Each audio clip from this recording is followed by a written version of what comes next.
Uh, yeah, yeah, yeah, uh.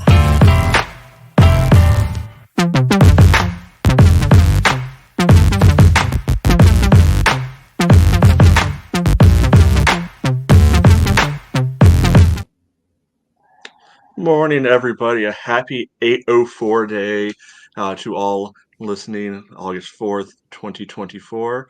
Uh, I'm Matt here helping lead us through a conversation today about what happened on 8:03 day, which I just looked up. It's apparently in South Carolina. Uh, so not as good a day. Uh, Mm-mm. and it wasn't as good a day out in Colorado either. Joined here today by Kate. Kate, how are you doing? You know, I think as good as can be expected. Yeah. Disappointed, but also not surprised, which is unfortunately the worst place to be as a fan. You don't even have the frustration of really expecting anything different. So Yeah, the I hope think doesn't even kill you anymore. right. I think sadly a lot of the fan bases, you know, moving through this stages of grief and finding working away past anger, despair, getting into acceptance, I you know, think so. I think right so. now, which for the individual maybe a healthier place to be in for the bigger picture of you know supporting the club. Not great, No, not great. no.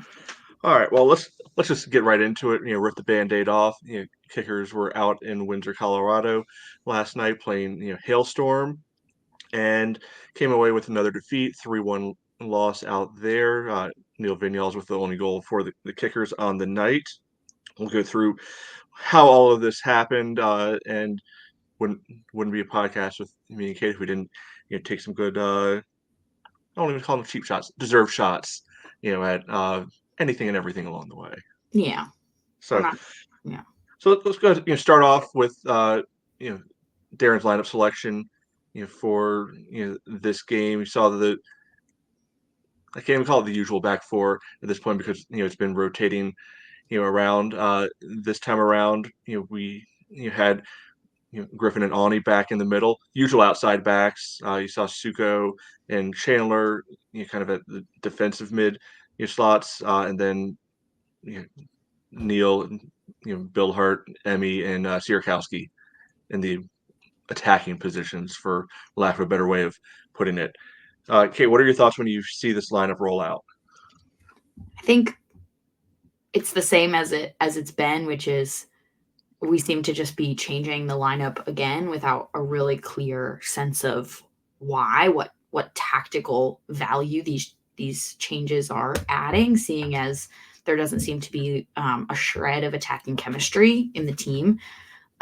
Most of our goals this season are coming off of individual efforts, an individual positive moment. So they're really we've not seen evidence for the past two seasons of any real attacking chemistry. So sure, let's change out two of the people in the midfield. Let's swap out our two center backs wholesale. Sure, why not? And just like every other wholesale personnel change, the result has not changed at all. So I'm getting a little bit tired. I understand, something's not working, change it, but you can go too far in the other direction and just seem to change things without any clear sense of their purpose week to week and uh, kneecap your team's ability to build any chemistry. So yeah, Right.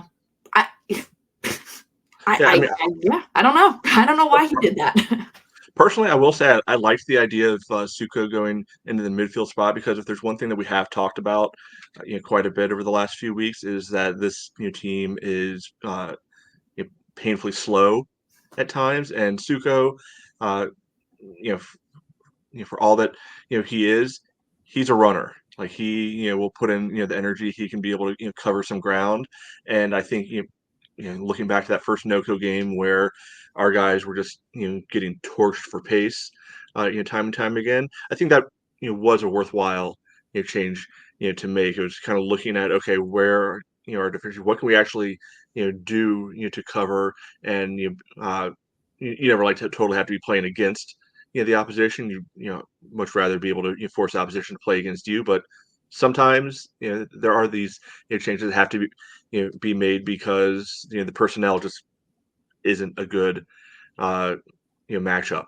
And I think Suko getting in there, and he did get himself on the score sheet in this game too. So I think that one made some sense. I get why Darren made the changes in the back as well, because I mean, let's be honest, none of them have covered themselves in glory over the last month or so. So it's kind of all right. Well, next man up.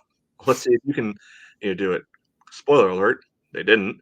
But Yeah. I can see the logic at the very least. But I also see your point, Kate. Yeah, I mean, I see the logic, but on the other hand, like, I also don't understand how and this is not like a like criticism of what you just said, but it is interesting that, okay, now we're taking the approach that, like, you mess up, you're dropped. Like, you don't have an opportunity to, I don't know. I think that's we talked so much last year about how it seemed to be like a revolving door mentality where, you get in a bad headspace and all of a sudden the goals start flowing, and it seems to be an interesting tactic to now, if you have defensive depth, okay, we're just gonna, every time somebody has a bad game, which is every game, we're gonna drop them. Okay, that's great. That's a perfect solution to that, I guess. So I don't know. I don't know. Maybe they need to hire a sports psychologist or something, because I think maybe the theme is just I don't know. yeah, Right. I think that might just be the three words that can summarize the last 31 days since the Madison win. All right, so that was the team that we were rolling with. Before we get into the game, I think both of us wanted to be able to throw a little commentary in there about the overall essence of the Noco Stadium, the the camera work in the game, just all that tapped into the watchability of what we're getting ready to talk about. You want to kick us off here, Kate? sure thing. Do they not have lights in northern Colorado? Like, they don't have stadium lights? It There was might be like one there. maybe one. Well, they got all the lights coming off of that big ass scoreboard. That's true. That's true. So on that half of the field in the second half, you can see somewhat well. The second half was unwatchable, like, especially with the dark like kit that Noco was wearing. I couldn't believe my eyes. And the camera was moving so quickly that tracking the play when it was moving quickly, it was like impossible. I was having a lot of trouble. I'm not gonna lie. And I admittedly was only able to watch the highlights, and I found it impossible to really track what was happening at any point. Yeah, it wasn't much better in the real thing, either. It was such a big contrast. The first half, the sun was still up, it was setting, but like heavy glare at times, coming in. I don't know if it was just the ball they were using out there, what was going on. It looked like a dark gray to me the whole time, which made it very easy to lose for me on the field. The field itself, I mean, it's a turf field, but there's that one baseball line like right in front of the 6-yard box on the one end, and watching it, there were multiple times where especially when they're not in the penalty area and they're down by that line, where I got thrown off. I was like, oh, they just dribbled it out of bounds. Haha, dumbass. Oh, wait, no, it's still in. So I can only imagine, what it's like, getting used to that on on the field too. Yeah, I mean, it just looks, again, other than the admittedly very nice looking scoreboard, it just looks second rate. Yeah. Right. Camera quality terrible. Yeah. Facility awful. We've heard some stories about the facilities. They sound awful from a player's perspective. So again, if you didn't go on the USL1 subreddit and read about what's been going on, the rumors about the ownership group out there in northern Colorado, it might be worth your time. Yeah. So there's that, and then I'm just gonna probably beat a little bit of a dead horse here too, but the league has to get their partner. I think it's like Vista Link or whoever it is to step up their game with the graphics once again. Missing sub off the bench, on the pregame graphic. If you watch the highlight, really when they always put that in there, which is just a waste of a minute anyway. But there's no Landon on the bench. He comes into the game later on, so it's not like they didn't know he was there. I mean, that stuff you can prep well in advance, right? So that seems inexcusable to be outright missing somebody off of there. And then I won't call it my favorite thing because it was not, but a very humorous thing to me. So Zaka comes in the second half, right? Okay, Zaka's been in the league for quite a while. I think he's a known name in this league. It's not like one of these randos who pops up at the beginning of some season. Everybody's like, "Who the hell's this guy?" No, this is a guy been around for a bit. Has won championship in this league. He's on the graphics a lot because he gets booked a whole hell of a lot of the time. Also, not a hard name. So why is he being listed as Z Morani, with an I at the end? Not once, but then also again, later on, when he does inevitably get booked. That simple, proofreading your work, sort of things. That's sloppy. Things like I can deal with the announcers having their, deal with is maybe loose, a very generous term, but I can understand the announcers having their 3 pet stories that they cycle back to throughout, the game, having their talking points. Like maybe it's a little annoying, but whatever. But stuff that you can actually proofread, stuff that you can actually, quality control. Stuff I assume they're copy and pasting from another document. Like they're not writing these out from memory. Right. The other funny part is Zaka gets booked. First thing, is they, the graphic gives it to the Noco number 6 instead, and they quickly realize that's wrong, and it cycles over, but somehow goes to Sierkowski, and then it goes to Morani. Well, it's a good thing we don't have a Morani in our squad. That's great for Zaka's prospects on yellow card accumulation that this Morani guy took the hit. Yeah, right. Week. Yeah, top guy there. So yeah, it's a tough one to watch. And the unimportant other piece of it is I have no idea why Noco was cosplaying as the Colorado Rapids, in this game. Yeah, and it clearly, I wonder if they didn't communicate what jersey color they were going to be wearing, because this white top, red short combination that the kickers ended up wearing, like, did they bring their full red strip and then realize that Noco was wearing this purpley maroon situation and then had to wear their alternate whites?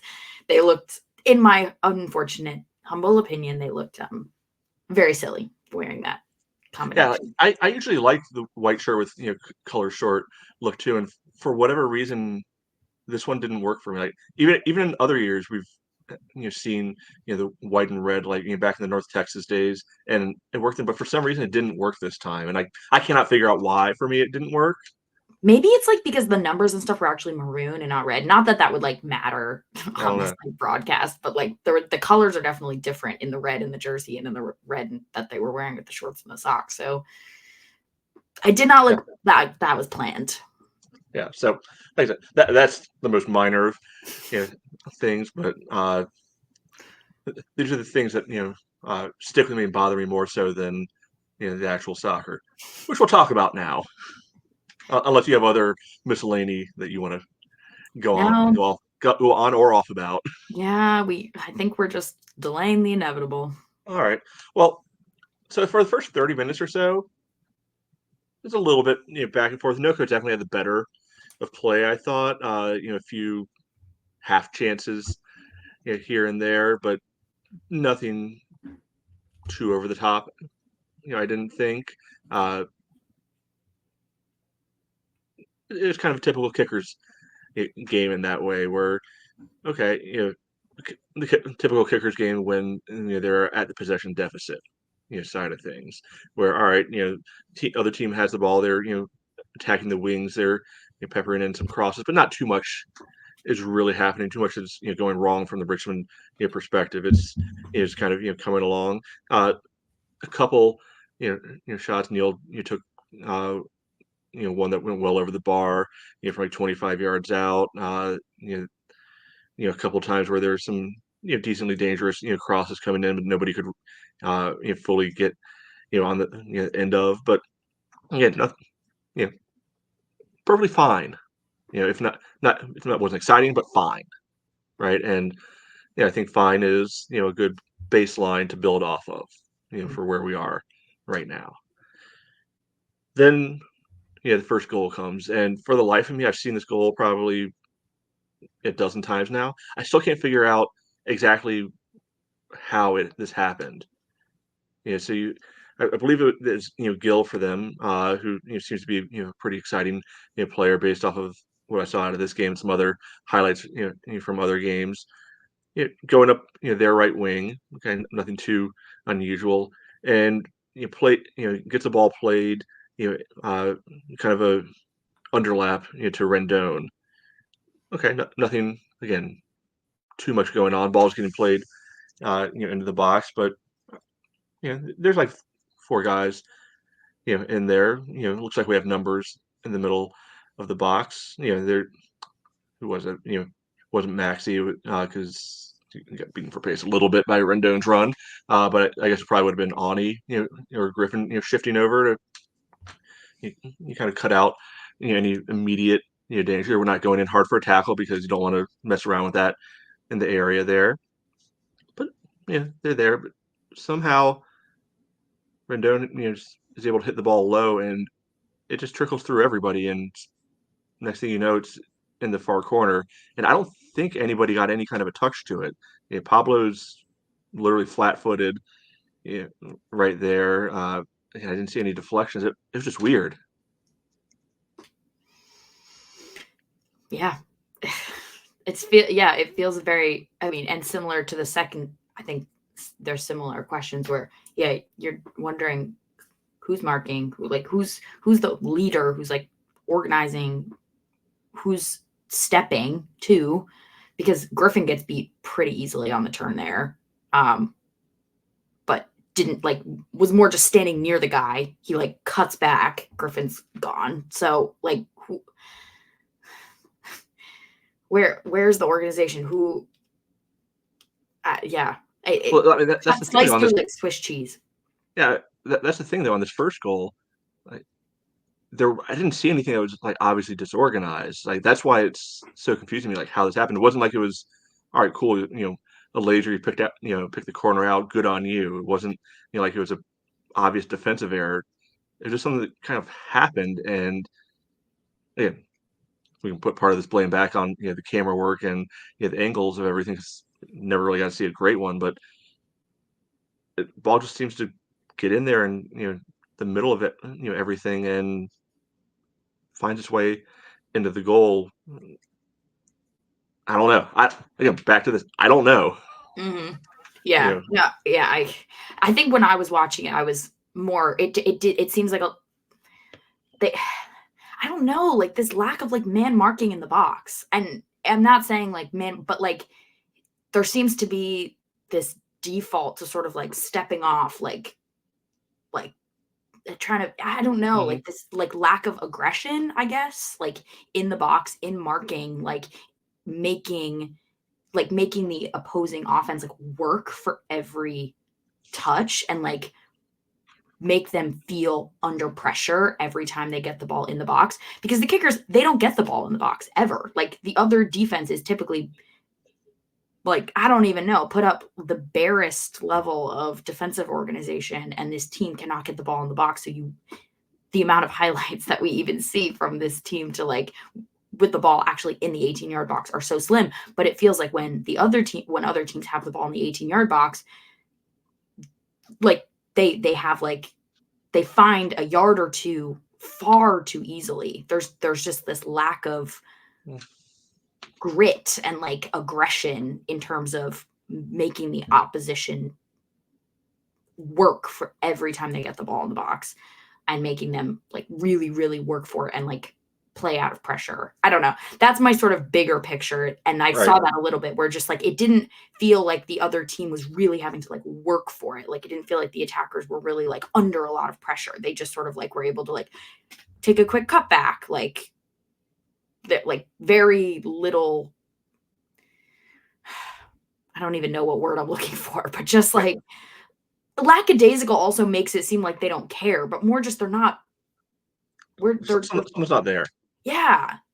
Yeah, but the good news is, this team did bounce back. Almost, well, not almost immediately, but within about 5 minutes, the game's 1-1 again. So it's not a matter of they hung their heads and closed up shop right away. This game turned back around. So for the equalizer, Cameron missed when Richmond got possession back, but based on where the ball was, it seems like Simon probably just tackled the ball off of somebody and got it, and he just gets the ball to Suko, who runs with it. And he runs with it, and he runs with it because nobody steps. To be fair, nobody's closing on to him at all. He gets to about 30 yards from goal, sees Neil wide open, kind of next to him. He's like, "Oh, Neil Vinyals, you're near the goal. Here's the ball for you, right here." He was like, "Thanks, bud. Yeah, I'll take a couple touches." Oh, cool. Nobody else is around me. Yeah, let's make this a little higher degree of difficulty. Let me go on my left foot this time, and peg it and put it perfectly. In the lower corner. Great shot. I mean, unless a keeper is already out of position, he's probably. I don't see too many keepers ever saving that. They're just a really well taken shot. Another Neil Vinyals, 20 to 25 yard, laser into the lower corner. It's a specialty, right now. And much appreciation to the Noco guys for not stepping to him in any significant way and letting him do that. They looked at the numbers and said, this team never puts the ball on target. We don't need to apply any defensive pressure to them. Sure, go ahead. I mean, and they were a little bit. That's doing your homework too. It's just like know which guy you can leave where. Like that's not the one you want to leave in that position. And I can get all right, even have a couple of guys hang back and bracket Emmy, so that way you can't get through ball threaded in and leave Emmy with a even easier chance. Okay, cool, that makes sense.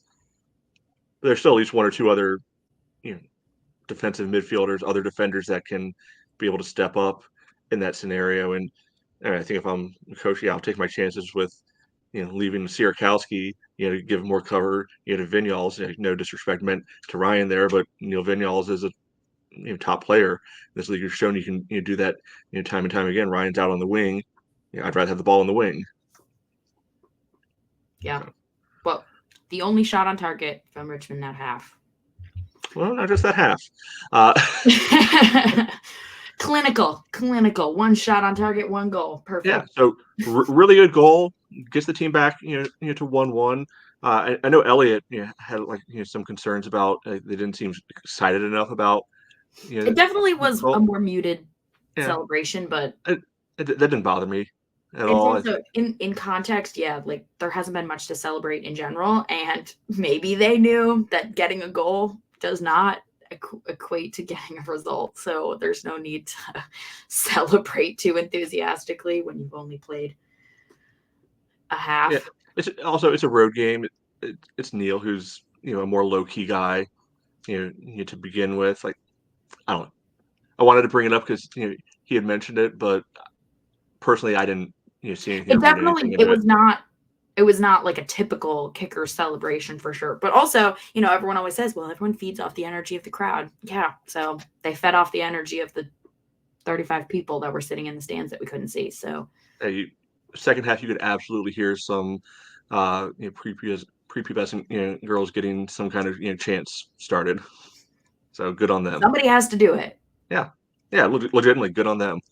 So it gets into halftime. The Kickers had another chance. Shortly before halftime, Cross came in. Suko, had a good header. Just pulled a little too wide. There. So all in all, not a bad first half. Like again, need to generate some more chances. Noco certainly had the better of the play, but for an away game against a team that I think not think I know because I saw it with a month ago that played us off the field recently. I'll take that first half. So then second half happens. Yeah. Wasn't fun. No. It's not great. So we move into darkness, from the light because the sun went down. Metaphorically and literally. Yes. And I know it wasn't fine. I was going to say the first part was fine. It wasn't. Under pressure right from kickoff, I think Noco had the ball being crossed in within 15 to 20 seconds of halftime, which I mean we did that last week against Lexington. So that's not necessarily a harbinger of what's to come. This time it was, and the kickers were able to withstand a little bit. Noco had a few chances. Again, that ball was dark, so it was hard to be able to always tell where it was, and especially when they're shooting the ball, tracking where the ball was in some of those shots. I'm just going to assume it was better live and in person. I'll give the benefit of the doubt. There. But eventually, we get to the point where Noco breaks through and goes up 2-1. So if I remember correctly, this was off of either a free kick or a goal kick that gets played long, and Noco wins it immediately and immediately just shoves it right back down our throat. I'm pretty sure it was. Oh no, I'm thinking of the last one. Yeah. You're right. Yeah, and so the way I see it, and Kate, please feel free to interject here. What you saw, on the replays, looked any different. So Ethan Horde, their big, lanky guy who in Richmond scored that second goal, against us. He's posted up kind of at the top of the box, almost like a basketball center, in the old school basketball style before everybody shot threes all the time. And Griffin's there, kind of bodying him up. Looks like decent, enough position. Keeping him from being able to really turn, being able to do anything at first. So the ball comes in. Horde's able to collect it, and he has the ball. He plays it. I guess that would be to his left. A little bit. Finds I don't know who he found. Doesn't matter who he found. Some Noco guy, right? And okay, so the Noco guy, he's inside the penalty area, at this point, because of the pass. And this is where I get frustrated at this point. Okay, nobody's done anything wrong to this point. Griffin made the guy pass the ball. The guy's in position. So be it. Guys out wingish type role. Horde just makes a little looping run back towards goal. Griffin goes to the ball. On he goes towards the ball. Horde is wide open, all by himself in the middle. Simple pass comes through, all alone. Super easy finish. Unless Pablo just gets hit with the ball, he's not doing anything right there. Yeah, he's 3 yards out. Like, yeah, like I didn't ever play at a high level. Like I got, I was slightly above average, high school level player, right? So I'm not going to pretend like I was playing with the highest level of tactics or anything. I was taught, especially as we, weeded out like the bad players and everybody could actually, play somewhat. That you got to track your man. You got to trust your teammates, there to be able to cover for you, rather than just always passing somebody off, right? Nobody picked him up. My first instinct watching it live was, where's the midfield be able to help out with this? I don't think that's it. I think this is Griffin and Ani have to be talking to each other, and one of them goes to be able to attack the wing. One of them has to follow the runner, and they can't both pick the same, and they both can't pick that option. Yeah.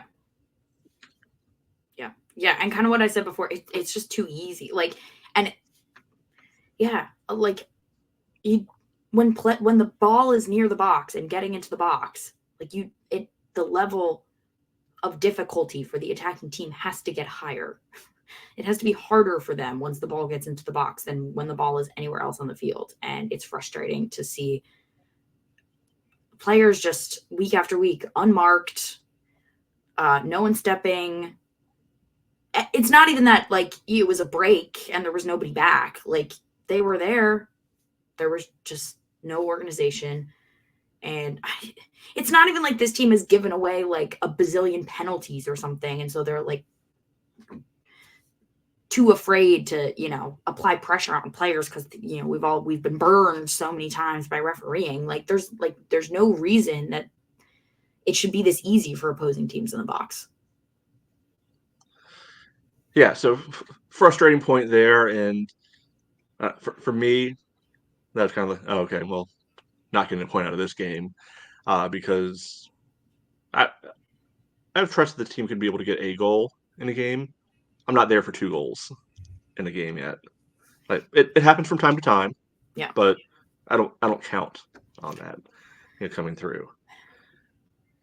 So had some changes. Darren sends in a triple sub about 10 minutes after that. Joao, Landon, and Zaka come in.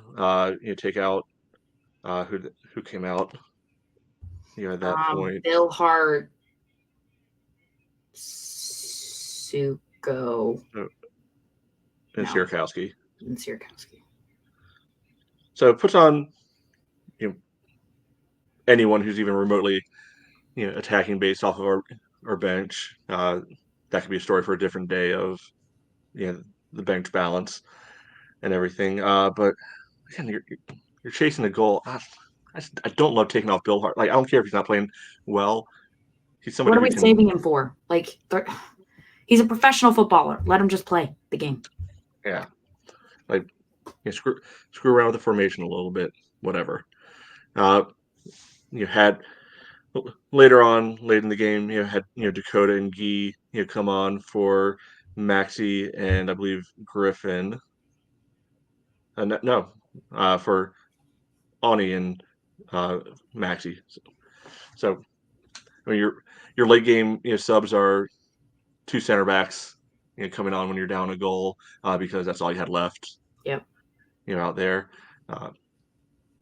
and Dak comes into play on the 3rd goal, and not in a bad way. Well, for him, for the team, it didn't work out well.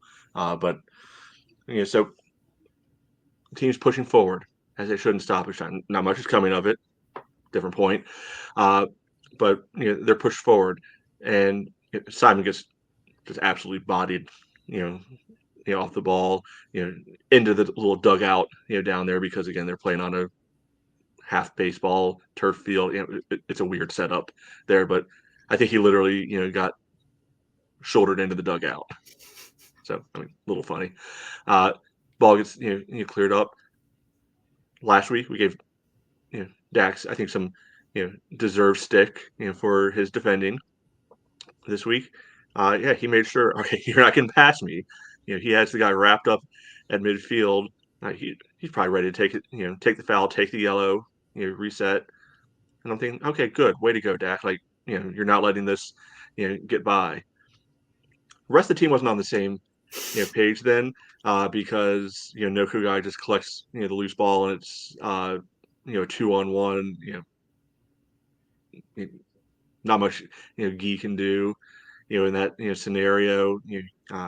He decides, all right, let me make sure the guy has to try to play a good pass. He does. So 1-on-1. Again, you expect most professionals to finish that. He did.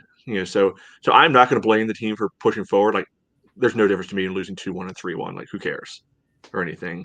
It's just my bigger issue is for pushing forward and still not even getting a whiff of anything dangerous while pushing forward. Yep. Because let's look at the numbers. I don't know if anyone else is interested in the numbers as I am. Second half, Richmond have 69% possession. Noco's 31%. Okay, that sounds good, right? Yeah, it sounds really good. Wow, we had the ball 70% of the time. I love to hear that. So how many shots did that translate to? One. This shot was not on target. Oh, but Noco only had 31%. So that must mean, at least if we had the ball that much, that, they weren't doing too much, right? Wrong. They had 13 shots, 3 of which were on target, 2 of which were big chances. Those 2 chances, they converted. 0 big chances missed in the second half. Kickers missed 1 big chance. They had fewer fouls committed, despite only having 30% possession, so also managed to play a lot more cleanly. Kickers committed 10 fouls in that half and had 2 corners to Richmond's 1, despite, again, having 31% possession. So I said this last week. We kind of say it every week. What is the point of this must possession when it comes to quite literally nothing?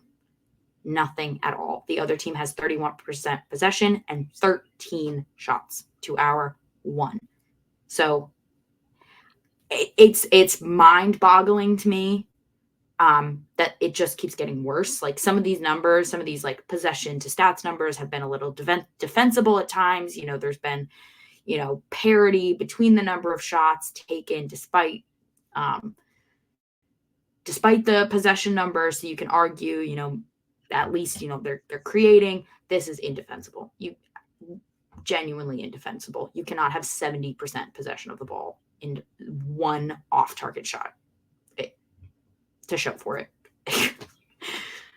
Yeah. I mean, it's efficiency in possession. Like Noco, very efficient. The kickers, they had the ball. So yeah, that's kind of where we'll leave that game, unless you have any other final things you want to get off your chest, Kate. No, That one in particular. Excited to see some more Darren Ball this weekend. Lucky enough to be live and in person for it too. Yeah, so we're back at home. This week, first time in a while. It's a Jaeger Cup game, so we're technically not out of it because of the wild card. But we need to score 10 or 12 goals. I mean, I think this is assuming that other teams don't score as well. Like every other game is 0-0. So sure.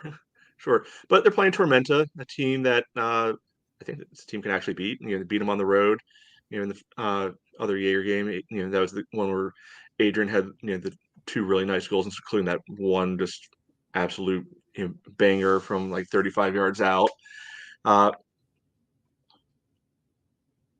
Be a fun no pressure game to watch. Right, that's the spin here. Some more experimentation, I'm sure. Maybe Landon will get his first start of the season. Why not? I'm okay with it because you give a little bit of pace up front, mix it up a little bit. Like not afraid to mix up the back line. Mix up the attacking crew a little bit. Give somebody a chance. Give them a shot. Like, what do you got to lose right here in this scenario? Just kind of wrapping up what happened around the league. Like, wasn't a fun day to be a Kickers fan. It's a fun first half to be a Lexington fan. It was not a fun rest of the time to be a Lexington fan. They blew a 3-0 lead, at Charlotte, including the last, 2 after the 85th minute. So they only got a draw out of that one. Fuego is starting to become a real team. They've won at Chattanooga, so they're catching us in the standings. They're only, I think, a point back now. That's exciting. Madison played Omaha 2-2. Madison getting a 90+6 goal on the road. Pull that one out. Don't know how to feel about that one. I mean, it's funny. And then Tormenta and Spokane got stormed out. No pun intended. They're literally playing right now. Yep. As we record. So by the time you hear this, it'll be long over. That's not the point. So the table is continuing to look less friendly to the Kickers. 10th place right now, 12 points from 14 games. Right now, Tormenta is holding the 8th spot down, 15 points from 14 games. Spokane is right behind them, 14 points from 10 games. So somebody's getting something out of that. So the gap's going to open up a little bit further. So yeah, 8 games to go. Like if we're just working off of current pace, and that things will change because math doesn't work that easily.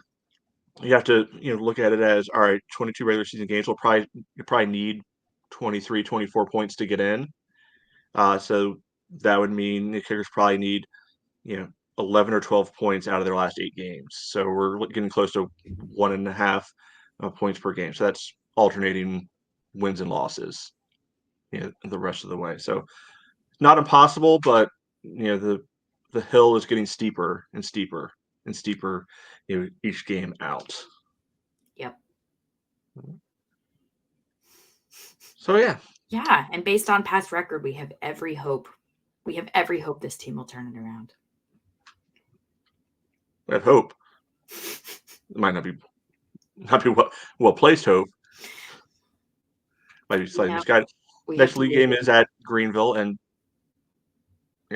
that's a place where the team consistently does well. Like, they don't do well against Greenville at home, but on the road, for whatever reason, he's doing well. So maybe there, but then we still have 2 against Omaha, in the tank, to go. So perfect. We'll figure it out. Yeah, maybe. Well, something will happen at least. This hasn't been the most positive of podcasts we've ever done. It's not our fault. The positives aren't the podcasts aren't positive. Oh, but let's wrap this up on some positive notes. First one is not going to sound positive at first, but it's positive for the people. Okay. So, Gabe and Noah, I believe, are off at college now, so we won't be seeing them the rest of the season. But have fun, off at school. Freshman year is a fun time, of college. We'll look forward to seeing what they do for Furman and William and Mary, respectively, throughout the fall. So, Gabe, we've seen probably close to a dozen times over the last 2 years in various substitute roles. Noah, we saw in the Lions Bridge friendly. Seen him for the academy a few times. Exactly. So, hope they do well off of their college pursuits. Maybe we see them back playing for the Grove summer academies. I can't keep track of what all the different names are of all these teams, but who knows? Maybe they rock it out there. We see them back down the road fully with the pro team. In other Gabe news, our good friend Gabe, sometime here on the podcast, big news, coming from him this week. Him and his wife Faith expecting, didn't catch when. That's not the point, but so congrats to them. Looking forward to another mini kicker fan coming about. Haven't had a chance to personally speak to him since then, but I can only imagine that they are quite excited about all of this. And yeah, good for them. So we're going to end this on that positive note, unless you have other positive things you'd like to add in, Kate. The last day I was at the academy game yesterday. I was there until about the 60th minute. I was just looking to see if there was a score update. They were up 2-1 when I left, so hoping to hear that they got the win against Tobacco Road FC. The team looked great as always. If you haven't been to one of those matches, they're a whole lot of fun. The season ticket holder event that's this week or next is going to be watching one of those academy games as well. So the games are free. They're open to the public, and the quality of play is really high. So yeah, cannot recommend those games enough. And they've been doing very, very, very well. Almost every result is a win. So if the senior team is not bringing it back, then at least, our academy team is. Yeah. And you get to see guys like Nick Simmons, playing those games too. So when he's not on senior team duty, he's able to drop down, play with those guys. So you get a couple familiar faces along with some, who knows, maybe the next round of academy contract guys you make helping out the senior team. Yeah. Well, cool. Okay. I won't say it's been fun. It's fun talking to. It's fun talking to you. It's not fun talking about what we talk about. Exactly. Yeah. So hopefully we'll still see everybody out there this Saturday. Like look, be real. Even when it's not going great on the field, it's still a great time being out at City Stadium. Being able to see everyone. Getting to hang out in the atmosphere there. It's always a good choice. So hopefully we'll see everybody out there. I call me crazy. I feel good about this one coming up. Okay, sure. So again, call me crazy. This time next week. If it doesn't go that way, but hey, grasp where you can grasp. Yep.